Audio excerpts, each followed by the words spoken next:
Oh, it says live. Good morning. Welcome to Ocean Conservancy's second Google Hangout. Today we're talking about sharks. Sharks are fin-tastic. My name is George Leonard. I'm Chief Scientist for Ocean Conservancy. I'm going to be moderating our conversation today, and we have an unbelievably cool panel with us. We're going to talk about sharks, all things sharks, anything else sharks. If you have things in interest other than sharks, this is not the place to be. But we're going to talk about all kinds of things. We'll talk a little bit about some facts about sharks. We're going to talk about why they're so important to the oceans. We'll kick around the idea of why they're so threatened, and in particular what we can individually do to make sure that sharks become and stay an important part of our ocean ecosystem. Let me give you the specifics of how we're going to run this. The Hangout's going to last for about 30 minutes or so. We may run a little longer, but we won't be on the air for hours and hours. You can submit your questions via Twitter and use the hashtag SharkWeekOC. And then as they come in, I'll take a look at them as they come across here, and we'll post some of these to the panelists. We're going to talk amongst ourselves here for the first 15 or 20 minutes, and then we'll be sure to turn to your questions. Let me introduce our panelists. We've got 4 folks on the phone today.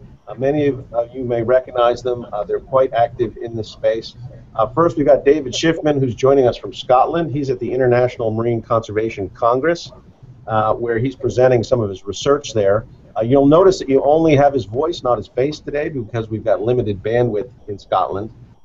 David is a PhD student at the University of Miami, where he studies the ecology and conservation of sharks.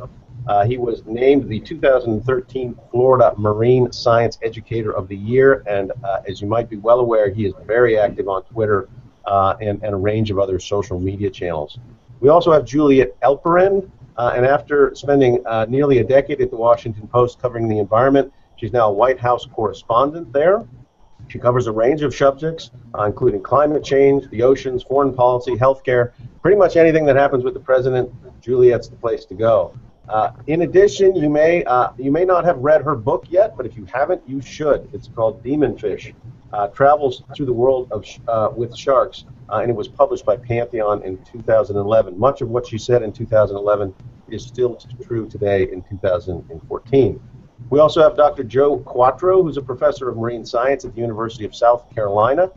He's an ichthyologist by training, so he has insights on all kinds of fish, but those include the cartilaginous fish known as sharks and rays.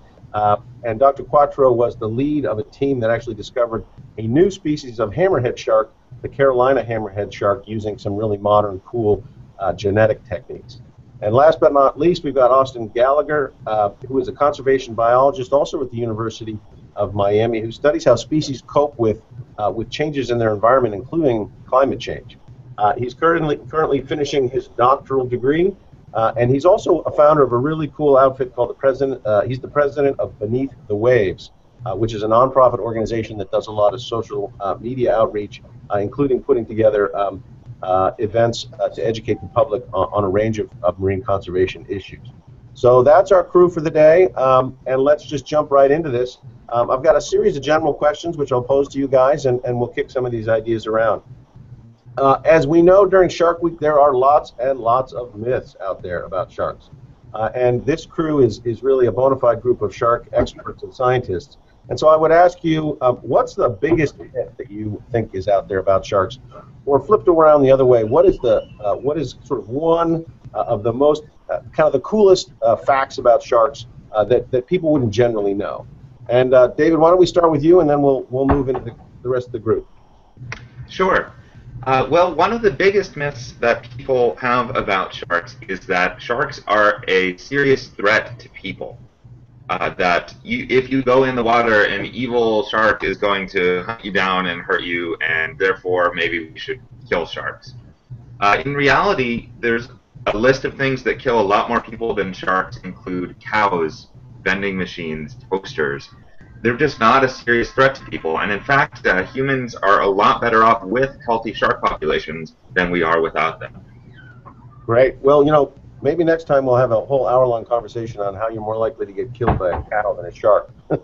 But Juliet, from your travels for your book, what's the one thing that really emerged from you from that experience? So one of the interesting myths that was debunked through science, but through at the time that I was writing Demon Fish, is that a lot of people had thought about sharks as loners, and that's what I thought, and that's what I put in, for example, the early drafts of what I was writing.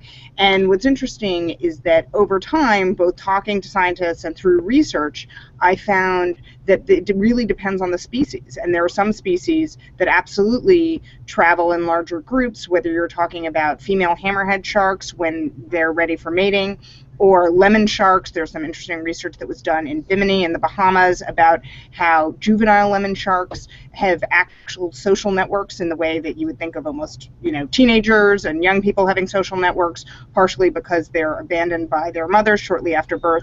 So for me, that was something that I had always heard, and you think of the loner great white, which certainly is more common. To learn that that's not always the case was fascinating. Yeah, really neat. So, Joe, you use a lot of sort of modern genetic techniques to get at sharks. What have you learned, with respect to some of those sort of myths or facts that you can tease apart using some of these new genetic techniques? Well, I think the most obvious is we've probably underestimated cartilaginous fish diversity by quite a bit, and I think it's going to become more common, within the next few years. And certainly within the last 4 or 5 years or so, that there's a lot more species out there than we have really at one time thought. So how many species do we think we have, and how many might they have? I've heard 350, 400 species of shark. Do you think, is that accurate? Do you think it's twice that number, 3 times that number? I'm not really sure, because sort of a very sort of unstudied facet of, well, for most things is deep sea species, and we know very little about those to begin with. But even the fact that we're starting to find cryptic things, morphologically cryptic things that you wouldn't necessarily be able to tell based on their morphology as being distinct species, but are genetically distinct, that even things, right in our backyards are turning out to be distinct species.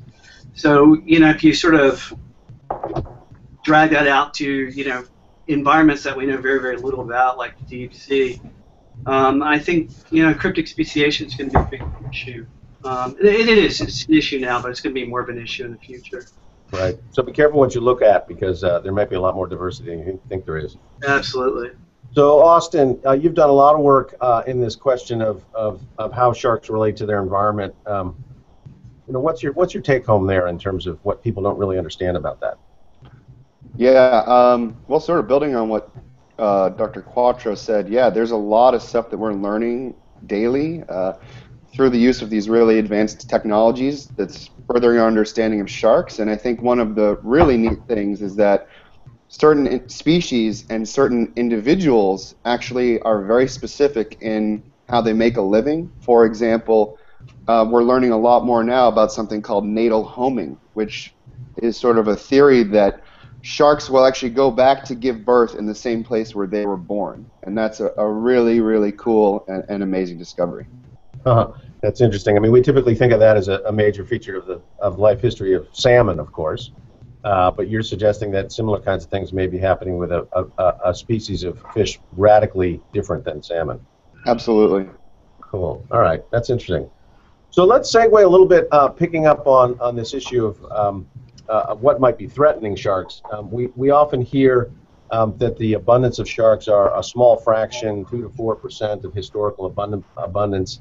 And of course, we're all interested as both scientists and conservationists in terms of the long-term health of sharks. So, from each of your perspective, what do we think is the greatest threat that sharks face today? And why don't we just start, we'll mix it up, Julia. Let's start with you. What do you think is the major threat here for sharks? Well, I found that, when you talk to folks, there are really two major threats, and it's hard to identify which is greater. One is the use of shark fins for shark fin soup, the Chinese delicacy, which is, of course, consumed not just in China, but across the globe, as well as accidental bycatch. So, the fact that many of the big fisheries, when they put out long lines, are fairly indiscriminate, and that you have a huge amount of sharks being caught that way, which could account for roughly half the shark mortality worldwide. But the fact that it's hard to get a handle on that makes it difficult to say which is the greater threat. Okay. Austin, what's your sense there? So we've got shark fins, we've got bycatch. Is finning really the primary concern here for sharks in the long run? I think it is, George. I think finning really is the number one thing, and Juliet certainly hit on that. So I think from the biological standpoint, it's pretty clear that finning and bycatch are main ones. But I'm going to flip it and say, it's as much a social problem as it is a biological or ecological problem. And I think one of the biggest threats to sharks is just ignorance. Scientific literacy is at an all-time low. People are not as interested in science and math. People see a shark on the news and they think that sharks are increasing just because one shark was sighted at a beach near their house. So, just a little bit of education. This is something I've seen and, David has seen as well, can go a long way. And education really is power. So the more people we can get behind it and educated, the better. Yep. Well, David, let's roll that over to you. Pick up on the education piece. You've done a lot of education, obviously, on social networks. I've kind of wondered whether shark week might be the biggest threat to long-term shark health. But give me a sense of what you think is the biggest threat to sharks. Well, if you're talking about sharks as a whole, then there's no doubt whatsoever that the largest threat to their continued existence is overexploitation, both of targeted fisheries and bycatch.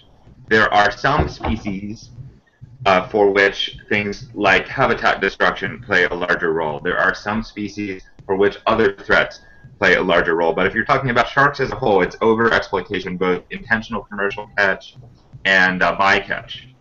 That's the largest threat. Okay. And there are many well-intentioned advocates online who use the phrase shark finning to refer to killing any shark anywhere for any reason, and it is not that. Shark finning is one specific fishing practice that is used to catch sharks. You can say the demand for shark fin soup is resulting in shark exploitation, and that's unquestionably true for many species. But finning itself is not necessarily synonymous with fishing. It is a subset of fishing. Great. And Joe, what do you have to add here? I mean, you've spent a long time studying these animals in terms of the long-term threats, and in particular, I'm wondering, nobody's mentioned climate change yet, which is obviously a big impact on a lot of particularly bony fishes. Where does climate fit into this issue? Well, I mean, climate certainly has, or certainly will have an impact on things like shark. Austin mentioned the fact of natal homing. I mean, a lot of shark species pop. Mothers give birth to the young, and the young spend a year or so in estuaries, and so ecosystem health is obviously an important part of the life history of sharks. Okay. So, random question to you relative to threats and population abundance. I've seen almost every place on the web talks about 100 million sharks a year are thought to be caught. How robust is that figure? Is that a wild estimate, or is that based on some real solid science? Because that strikes me as a lot of sharks. Anybody want to take that? Sure, I can take that. That's an estimate based on United Nations Fisheries and Agriculture Organization figures and nationwide or national level fisheries statistics. A lot of times what's reported is not how many sharks were killed, but the weight of sharks landed. There's some places that don't record their bycatch. So if they catch something and they weren't trying to, or if they don't land it, if they just dump it overboard, whether or not it's still alive, it doesn't get recorded. There are many countries today that don't record catch to the species level, so it may just say shark. And from a conservation perspective, there is a difference between catching a black-tipped shark and catching a hammerhead shark, one of which is relatively abundant and one of which just became the first shark species added to the U.S. endangered species list. So that 100 million figure, it's the medium. That's the median of a series of modeling estimates. The range goes up to 273 million sharks killed a year. Many to feed the demand for fins, many for meat, many for other things. But it's a fairly robust estimate given the limitations of the data available. Okay. So whether it's off by a little or not, it's still a lot of sharks. Something we got to be concerned about. And Let's. the larger concern with that is how many sharks are being killed relative to how many reproduce. How many more sharks are being made. 100 million sharks sounds like a lot of sharks, but if there's 50 quintillion sharks out there, then it's not a lot of sharks. A lot more, for example, a lot more things like anchovies are killed than sharks. But Yep. the issue is that how many being killed can the population support? Sure, sure. So before we get all negative about the status of sharks, let's flip this on its head. You know, at Ocean Conservancy, we like to try to focus on solutions to solving some of these big problems in our oceans, whether it's overfishing or climate change or ocean acidification. So if we turn this on its head, let's talk a little bit about what you see as the greatest hope for sharks, or whether there is any hope for sharks. Is there a silver lining in all the research that's been done, all the attention that's happened on social media? Juliet, as you mentioned, when John Boehner is using sharks in his political advocacy, maybe that helps in the long run. So let's talk a little bit about hope for sharks. And Austin, let me start with you. Sure. Yeah, there's a lot to be happy about. There's a lot to celebrate. People, many more than just the four of us here, have been working on these issues for a long time, and we're really starting to see a lot of those that hard work pay off now. One example that I'll give, actually just this year, a few months ago, two studies came out, one from the East Coast of the United States and one from the West Coast, that showed a gradual, slow increase in populations of white sharks off both coasts, which that's a great thing. That species has been afforded protection for a while now, and it seems like at least one generation has had time to recover. So that's an amazing thing, and that's something we should really be proud of. That's just one example. Of course, charismatic species, there's a lot more other success stories, but one that people can really attach to and digest well. Okay. Joe, where's your hope for sharks here? To a certain extent, I think a lot of people think of sharks, for example, in North America, as obviously as being a United States issue, and the U.S. has really made some strides lately. The Shark Conservation Act, for example, in 2010 to conserve marine species, but I think it's obviously going to be an international issue, especially with species that are basically globally distributed. And CITES has made strides towards kind of global management of species, but there's been a lot of effort, there's been a lot of progress, and I'm kind of hopeful that that sort of an arena is going to be a big thing in the near future. Okay. David, you've spent a lot of time in this space. Where's your hope here for sharks? Well, I am hopeful. More people are caring about this issue and are informing themselves about this issue than ever before. We're starting to see, this has been going on for a while, but we're starting to see a lot of more attention from both the public and members of the media on shark conservation, although there have been members of the research community and the advocacy community working on it for a while. There's more and more good news. There's more and more people that are trying to help. There's more and more people that want to help, and there's more and more people that want to learn more. Social media, I think, has played a part in this. It makes it easier than ever before to get information to people on a large scale, but also just changing attitudes about sharks. People know now, for the most part, that Jaws is not real. It was a fictional movie, and people are learning about the conservation status and ecosystem importance of these animals. Right. Juliet, you interviewed a lot of people for your book. Where's the hope come from demonfish? I think there are a few different places. I think, first of all, as David just alluded to, I just think people are more aware of this issue than they were a few years ago. I mean, again, I saw that public consciousness really grow over the time of talking to folks. So I think where people had really preconceived notions of sharks. There's been some really powerful work done. Shark strike survivors have spoken out about why it's important to conserve sharks, and I think that's made a difference. I also think you've seen even a shift in the political realm globally, not just in the United States. First of all, we've seen a push for shark fin bans in several states across the U.S., which is certainly something that puts this issue on the radar screen. You've seen a real push for marine protected areas, whether you're talking about under George W. Bush. President Obama recently announced that he's considering the expansion of one of those marine reserves in the Pacifics, which is a huge place for a number of shark species because it's so remote. You've seen other world leaders from Chile to Great Britain to some of the small Pacific nations, including Palau and other places. So I think you really are seeing that world leaders are thinking about their political legacy and actually see a connection to shark survival and their record, and so that's one of the many places. As well as I think we really do have to mention China, where there is somewhat of a shift, both a little bit in the political elite and certainly among the younger generation, where, for example, I talked to young Chinese folks who decided they had at least one green table at their wedding where they wouldn't have shark's fin soup for their banquet. And I think when you have young people taking a stand and saying, we know this is a tradition, but it's not one we can endorse, that can lead to a real shift in market demand, which ultimately is going to be key to protecting sharks globally.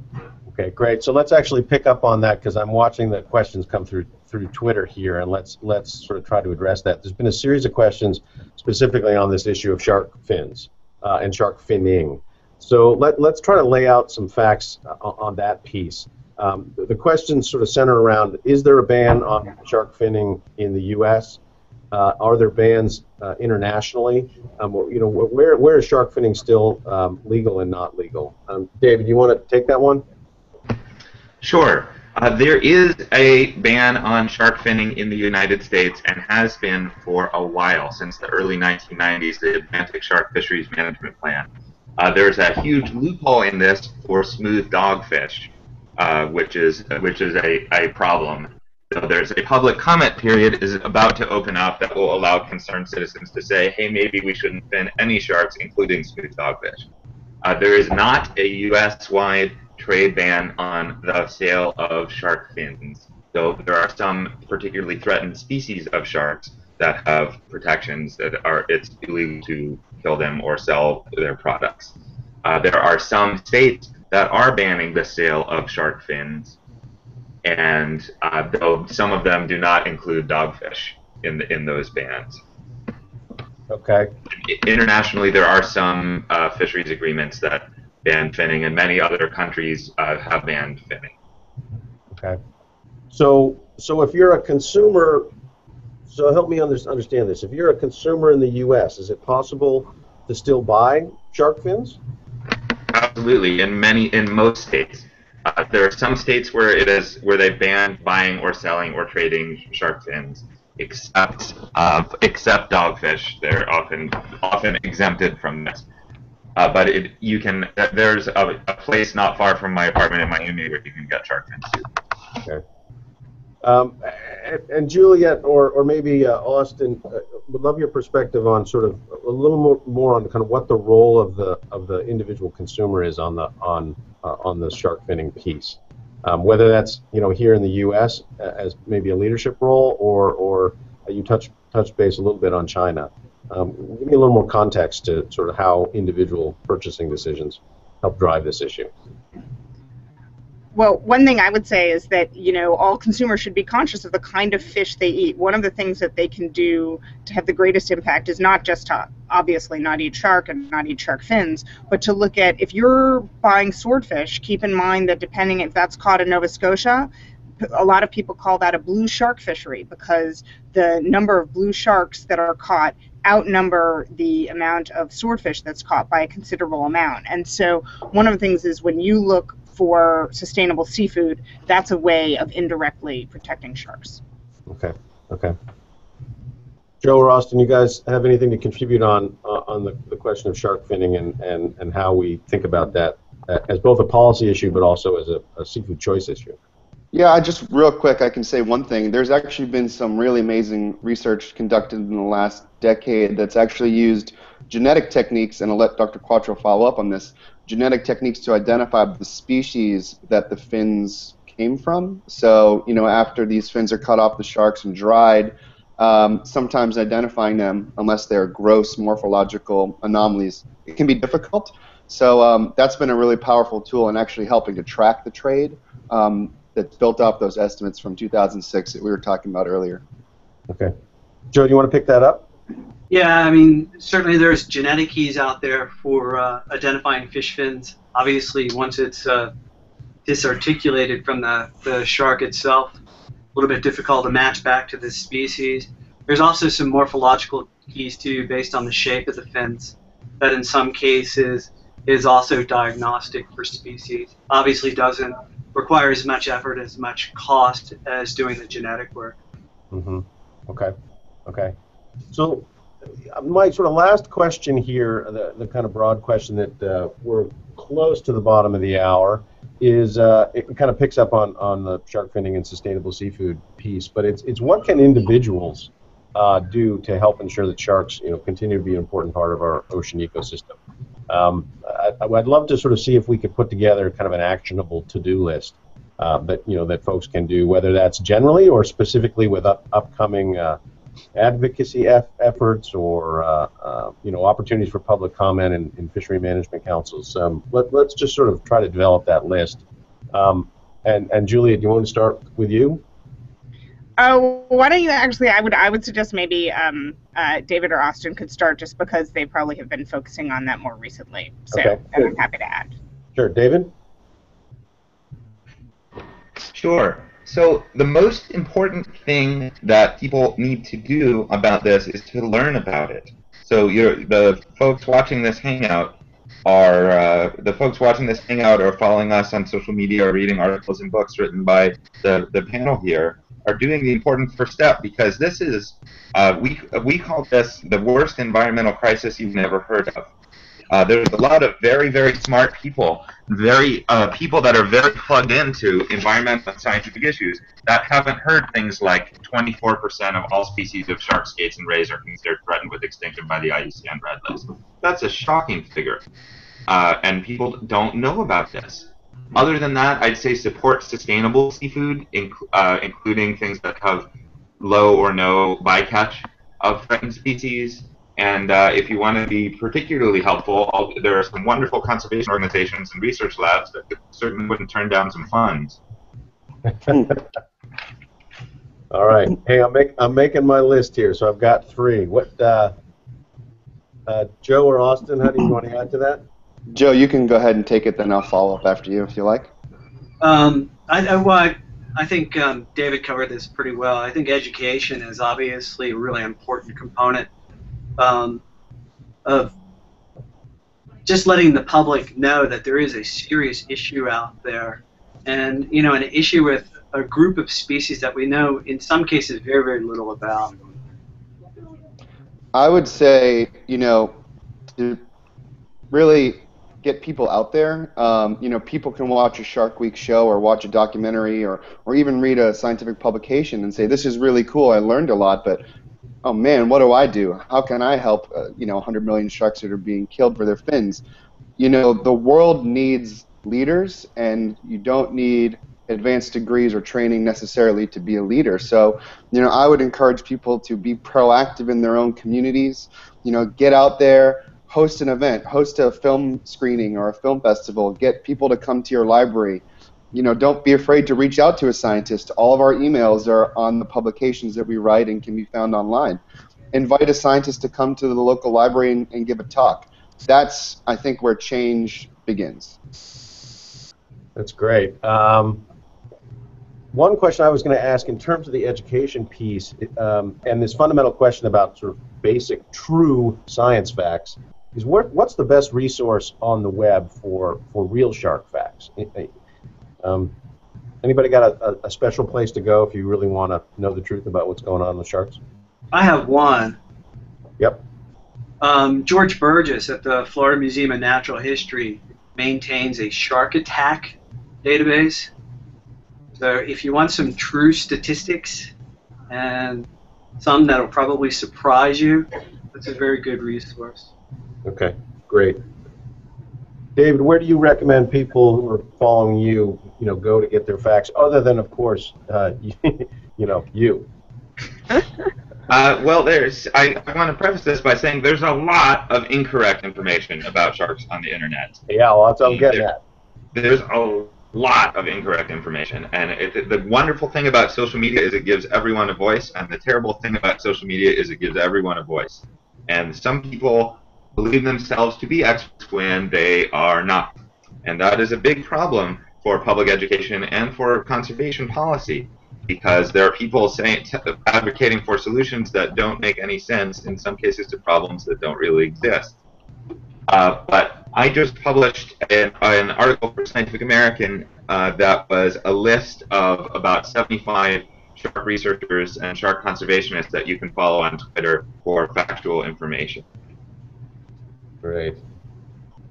All right, I've got my list here. Here's what I'm going to do. I'm going to read this list back, and then I'm going to wrap it up and let you guys get back to the work of understanding and saving sharks. So here's what we've come up with. If people want to save sharks, the first thing you got to do is learn about it, right? Education is key. If you're buying seafood, make sure that you're buying sustainable seafood, in particular low bycatch seafood. And I would encourage folks to look at to follow the advice of the Monterey Bay Aquarium, who has a world-renowned sustainable seafood program in that context.